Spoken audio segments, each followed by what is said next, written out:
Hello students, आज हम पढ़ेंगे क्लास 7th का सेकेंड चैप्टर में अगला पार्ट, ये टिथ या ह्यूमन टिथ के बारे में और उसके इंटरनल स्ट्रक्चर के बारे में। तब हम digestive system of human beings के बारे में चर्चा करेंगे। तो आज का टॉपिक है teeth of humans. Teeth of humans, मनुष्य के दांतों के बारे में चर्चा करेंगे। मनुष्य में कब कब कौन से दांत निकलते हैं इसके बारे में पहले हम समझ लें। मनुष्य में, ह्यूमन बीइंग्स में 2 टाइम्स टीथ ग्रो करते हैं। एक तो जब बर्थ के बाद इन्फेंसी जब ख़त्म, मतलब कि दूध पीते हुए बच्चे में लगभग 8 महीने से 1 साल के आसपास दांत निकलना शुरू करते हैं। और जब ये दांत निकलते हैं 2-2.5 साल तक कंप्लीट दांत निकल जाते हैं। ये 20 नंबर्स ऑफ टीथ में आ जाते हैं। 20 दांत लगभग 8 से 1 साल से स्टार्ट होते हैं।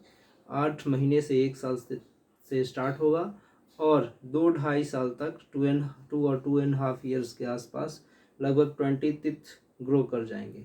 ये जो अर्ली टीथ ग्रो किए इनको कहा जाता है प्राइमरी टीथ या मिल्क टीथ। और ये परमानेंट टीथ नहीं होते हैं, ये लाइफ टाइम तक काम मतलब कि नहीं रहते हैं। मनुष्य के माउथ में ये फॉल कर जाते हैं, गिर जाते हैं।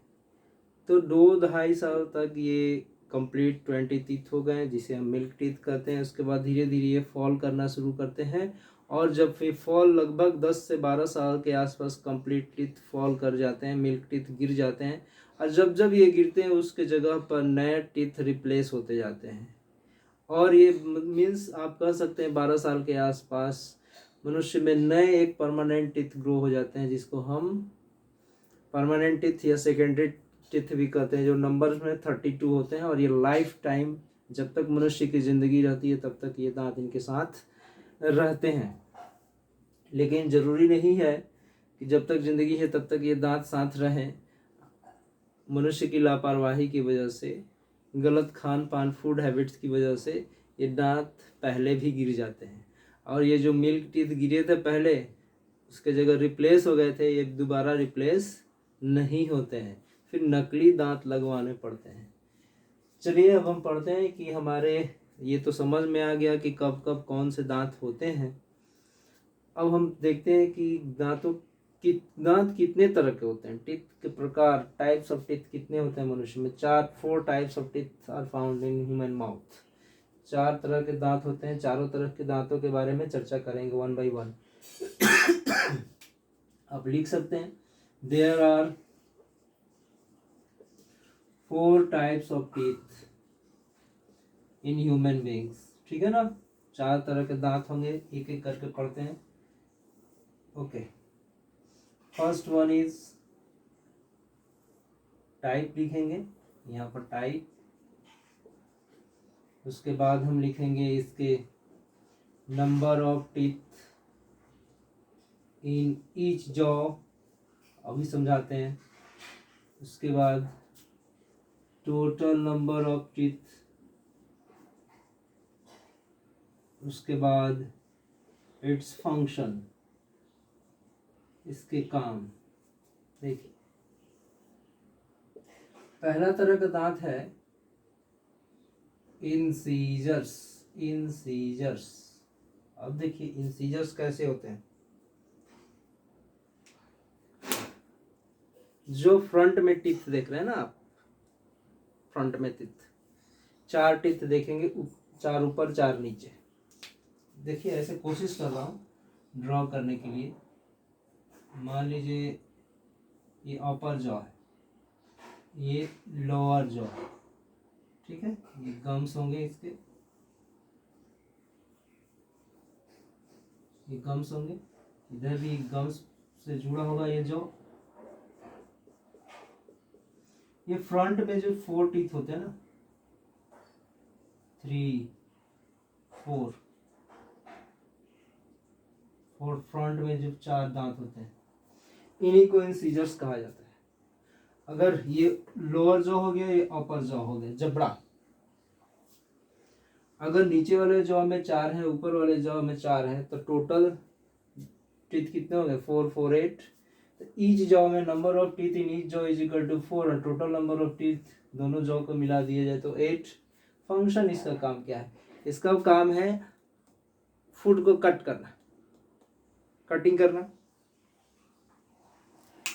और बाइटिंग कहें या कटिंग कहें। जैसे कैरेट को, एप्पल को कट करते हैं सामने वाले टीथ से, फ्रंट टीथ से। आप रोटी खाते हैं ना, चपाती कट करते हैं उसे, तो ये कटिंग के लिए यूज होता है। इसका फंक्शन क्या है? For cutting and biting food, cutting and biting food. दूसरा तरह का दांत है हमारे पास केनाइंस। केनाइंस कैसा होता है? केनाइंस देखो कैसा होता है। टीथ हो गया, ये टीथ हो गया, उसके ऊपर थोड़ा सा जो नुकीला दांत होता है ना हमारा, नुकीला दांत, नुकीला दांत होता है। जैसे जस्ट ये इंसीजर्स के बगल में जहाँ 4 दांत खत्म हुए, एक नुकीला सा दांत मिलेगा, जैसे लायन टाइगर के होते हैं। तो उतने बड़े तो ह्यूमन बींग्स के होते नहीं है, लेकिन थोड़ा सा शेप नुकीला होता है। और ये कितने होते हैं? अगर देखा जाए, यहाँ पर ये नुकीला पोर्शन लगा दे, यहाँ पर एक नुकीला पोर्शन लगा दे, तो कितने हो गए? यहाँ पर एक नुकीला पोर्शन लगा दे, तो इधर 2, लोअर जॉ में 2, अपर जॉ में भी 2, तो इस जॉ में कितने हुए? 2। तो टोटल जॉ में दोनों जॉ के मिला के 2 2 जा 4। काम क्या है? कैनाइंस का काम क्या है? टीयरिंग, कैरेट को फाड़ते हैं, गन्ने को चूसते हैं। चूसने के लिए क्या करते हैं? उसे टीयर करते हैं। तो उसको कहेंगे it is used for tearing food. It is used for tearing food. Next है हमारा प्रीमोलर्स। एक ही वर्ड है, जगह नहीं होने के कारण अलग स्प्लिट किए। प्रीमोलर्स, प्रीमोलर्स ये भी देखो कैसे होते हैं। ये तो नुकीले दांत थे तो केनाइंस था। ये थोड़ा फ्लैट होता है, फ्लैट ऐसे थोड़ा सा चपटा होता है। ये हिस्सा क्या होता है? थोड़ा सा अंदर की तरफ हल्का सा ऐसे रहता है। अगर एक और टीथ बनाए यहाँ पर ऐसा ही फ्लैट रहे, तो इसका काम क्या होगा? 2 फ्लैट चीज आपस में, यहाँ मान लीजिए फूड मिल जाए, उसे क्या करेंगे? उसे ग्रिंड करेंगे, पीसेंगे, च्यूइंग करेंगे। च्यूइंग करने के लिए यूज होता है। ये किस लिए यूज हुआ? For chewing and grinding, food को पीसने के लिए, क्रश करने के लिए। यहाँ पर क्या करते हैं? आप किसी चीज को चबाना होता है तो यहाँ वाले जो दांतों से इसको ग्राइंड करते हैं या च्यूइंग करते हैं। It is used for chewing and grinding food. पहले नंबर्स क्या होते हैं वो देख लेते हैं। नंबर्स इसके 3 2 जा 6, 4 2 जा 8, 4 2 जा 8 होते हैं। देखो इसको कैसे, यहाँ 2 मिलेंगे, क्या क्या मिलेंगे? यहाँ 2, ठीक है, थोड़ा सा फ्लैट होंगे, ये चौड़े चौड़े दांत होंगे थोड़ा ये, और यहाँ 2 मिलेंगे, फ्लैट होंगे, यहाँ भी 2 मिलेंगे,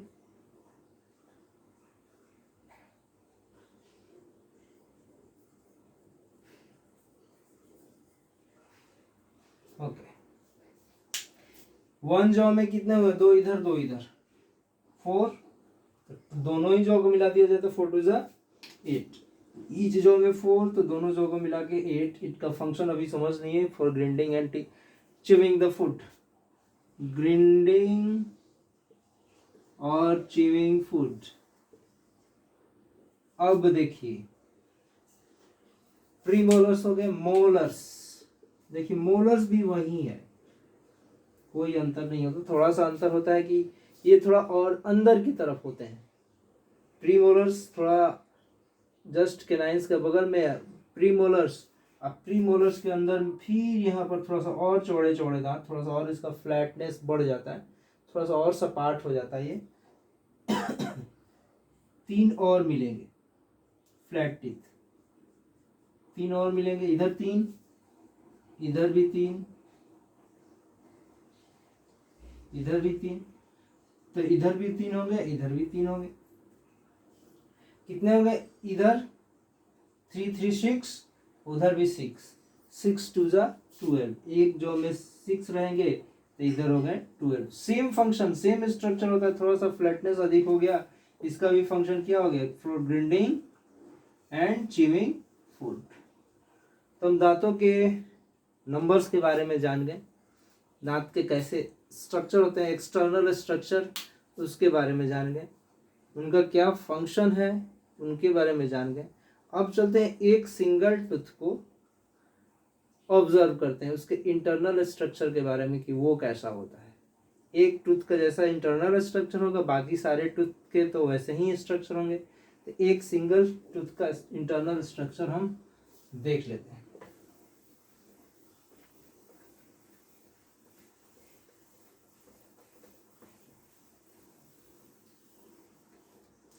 सिंपल से कहते हैं स्ट्रक्चर ऑफ ए टूथ या internal structure of A tooth. Structure CTURE, structure of A tooth, दांतों की बनावट, दांत की बनावट की संरचना कैसी होती है उसके बारे में कोशिश करते हैं दांत बन जाए। रेड रेड रेड, ये रहा ऐसे, ये रहा ऐसे, थोड़ा सा ऐसे, ये क्या बन गया? ठीक है, ठीक है, ठीक है। और मान लीजिए ये कुछ एक अलग पोर्शन दिखा रहा है। ओके, यहाँ पर पल्प दिखा दें, 1 मिनट मैं बता दे रहा हूँ सबको। ये रहा,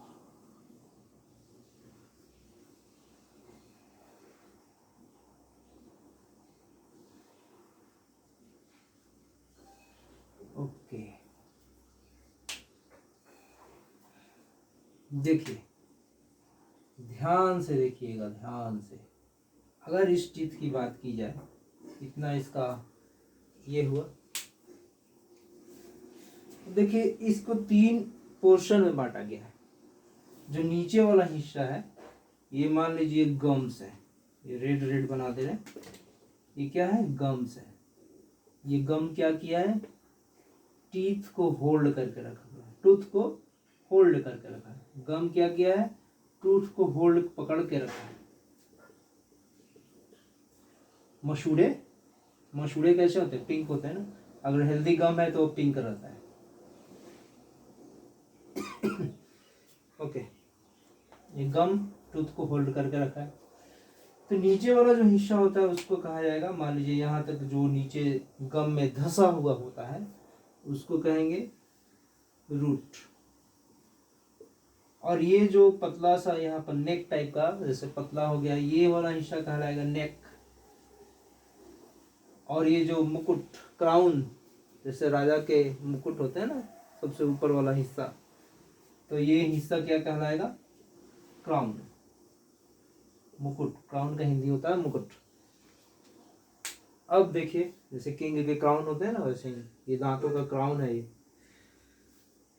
अब ये तो समझ गए। अब आगे देखते हैं इसके इंटरनल स्ट्रक्चर के बारे में। सबसे ऊपर जो आप ये डॉटेड लाइन में देख रहे हो, ये व्हाइट होता है। कैसा? व्हाइट स्ट्रक्चर होता है। ये इसी को कहते हैं इनेमल। इनेमल जो व्हाइट होता है कैल्शियम का बना होता है, जो बॉडी का सबसे हार्डेस्ट सब्सटेंस होता है। हमारे बॉडी का, ये मत समझना कि बॉडी का सबसे हार्डेस्ट सब्सटेंस हमारी हड्डियां होती हैं, वो नहीं है। बॉडी का सबसे हार्डेस्ट सब्सटेंस दांत में पाया जाता है। दांत के सबसे ऊपर वाले हिस्से पर इनेमल पाया जाता है। उसके जस्ट इनेमल के नीचे आपको एक, वो भी हड्डियां ही है, बोन्स की तरह ही है, इसको कहेंगे डेंटाइन। इसको कहेंगे डेंटाइन। और ये जो डेंटाइन है ये डेंटाइन इस पल्प के चारों तरफ रहता है, पल्प को चारों तरफ रहता है। ये बोन्स है, ये क्या है, डेंटाइन बोनी है, हार्ड है, ये भी हार्ड सब्सटेंस है but not as hard as enamel. Enamel से थोड़ा सा उसकी हार्डनेस कम रहती है। अब नीचे जो ये देख रहे हैं ना रेड कलर का, रेड कलर में ये होता है पल्प। पल्प मीन्स गुद्दा, गुद्दा होता है ना, जैसे मैंगो खाते हैं, मैंगो का पल्प होता है ना, गुद्दा अंदर की चीज है। तो ये भी दांत की अंदर की चीज है जो सॉफ्ट होता है, सॉफ्ट मसल्स का बना होता है। इसमें ब्लड वेसल्स और नर्व्स होते हैं, जो इसमें क्या होता है, ब्लड सर्कुलेशन होते रहता है इसमें पल्प में। ठीक है, ये सब इंटरनल स्ट्रक्चर जान गए। अगर हम हमारी, ये तो हमारा परमानेंट टीथ का एग्जांपल ही मान के चलिए, जो लाइफ टाइम तक रहता है। लेकिन ये लाइफ टाइम तक नहीं रहता है, किसी के दांत गिर जाते हैं। क्यों गिर जाते हैं? कि हमारी फूड हैबिट्स की वजह से। जब हम फूड कुछ खाते हैं, कोई भी शुगरी चीज़ जिसमें कार्बोहाइड्रेट्स ज़्यादा मिलते हैं, जो जिसमें मीठापन ज़्यादा होगा, तो जब भी हम फूड आइटम्स खाते हैं, अगर हम दांतों को साफ नहीं करें, ब्रशिंग 2 बार नहीं करें, या हर खाने के बाद, हर एक भोजन के बाद अगर हम रिंसिंग नहीं करें, जिसको कहते हैं अच्छे से दांत को साफ कर लेना, माउथ को साफ कर लेना, वैसा नहीं करते हैं, तो क्या हमारे फूड आइटम्स, मान लीजिए इस पर कुछ फूड आइटम्स रह जाते हैं, जूठे रह गए, मान लीजिए चॉकलेट बच्चे खा लेते हैं, या कार्बोहाइड्रेट वाला कोई भी मीठा चीज़, जनरली मोस्टली फूड में कार्बोहाइड्रेट्स मिलता ही, तो ये जूठे रह गए। अब जिसकी वजह से क्या होता है, इस पर बैक्टीरिया आने लगते हैं। बैक्टीरिया आएंगे तो इसको खाना शुरू करेंगे, कार्बोहाइड्रेट्स, बैक्टीरिया पनपने लगेंगे। आप इसको साफ नहीं किए, बैक्टीरिया पनपने लगेंगे तो इस पर क्या होंगे, इसको खाना शुरू करेंगे। और जब इसको खाते हैं तो अपने शरीर से कुछ एक्सक्रीटा भी तो छोड़ते हैं बैक्टीरिया, एसिड्स के रूप में एक्सक्रीटा छोड़ने लगते हैं। और उनके शरीर से जो एसिड रिलीज होता है बैक्टीरिया के शरीर से, वो क्या करता है, इस एनामल को नुकसान पहुंचाने लगता है। इस इनेमल को नुकसान पहुंचाने लगा और ये धीरे धीरे ये इनेमल मतलब कि खराब होने लगता है। और ये बैक्टीरिया क्या करेंगे, अंदर की तरफ डेंटाइन की तरफ चले जाएंगे। डेंटाइन को भी फिर वो नुकसान करना शुरू करेंगे और धीरे धीरे ये क्या करेंगे, पल्प तक भी पहुंच जाएंगे, ब्लड सर्कुलेशन, नर्व्स तक पहुंच जाएंगे। जो आपको दांतों में काफ़ी दर्द होता है, जिसको ये बैक्टीरिया धीरे धीरे अंदर की तरफ ये दांतों को नुकसान करते हुए, इसका क्रोजन करते हुए नीचे जा रहे हैं, तो उसी वही बन जाती है कैविटी। टूथ कैविटी का क्रिएशन होने के कारण है कि यहाँ फूड आइटम्स में सलाइवा या बैक्टीरिया के पनपने से इसमें एसिड रिलीज होता है और इनेमल और डेंटाइन भी डिस्ट्रॉय होने लगता है। साथ साथ ये हमारे पल्प तक ये पहुंच जाते हैं बैक्टीरिया, और हमें काफ़ी पीड़ा होती है। और ये क्या हो जाता है कि हमारा ये जो गम भी नुकसान होने लगता है, गम का भी बुरी तरह से नुकसान होता है। ये जो अंदर इसकी जो हार्डनेस थी, मतलब एक रिजिडनेस जो थी गम में फिट होने की, वो लूज हो जाती है और दांत गिर जाते हैं। काफ़ी पीड़ा भी होती है, काफ़ी दर्द भी होता है। तो ये हमारे फूड हैबिट्स अगर सही रहे, हम ब्रशिंग करें twice a daily, and after each and every meal we have to rinse our mouth को हमको साफ करना पड़ेगा या ब्रश करना पड़ेगा, तभी ये कैविटीज यहाँ नहीं हो पाएंगी, बैक्टीरिया पनप नहीं पाएंगे, तो एसिड रिलीज नहीं होगा, तो आपका इनेमल वगैरह सब बच जाता है। ये एक और चीज़ है कि हिस्ट्री में ये इनेमल, जैसे हमारा दांत है ना, मान लीजिए कोई बॉडी डेड कर गया, तो वो तो खाना पीना खा नहीं रहा है, लेकिन उसके दांत क्या हो जाए, मान लीजिए बरीड हो गए उसके डेड बॉडी, तो इतना हार्ड सब्सटेंस होता है कि ये खराब भी नहीं होता है। एंशियंट टाइम्स के ह्यूमन बॉडी के टिथ मिलते हैं इसके स्कल के साथ, तो उसके बारे में हिस्टोरिकल नॉलेज लेने के लिए टिथ बहुत ही इंपॉर्टेंट हो जाता है, due to its hardness substance enamel. Okay, that's all for the internal structure of human teeth. Next topic में पढ़ेंगे ह्यूमन डाइजेस्टिव सिस्टम।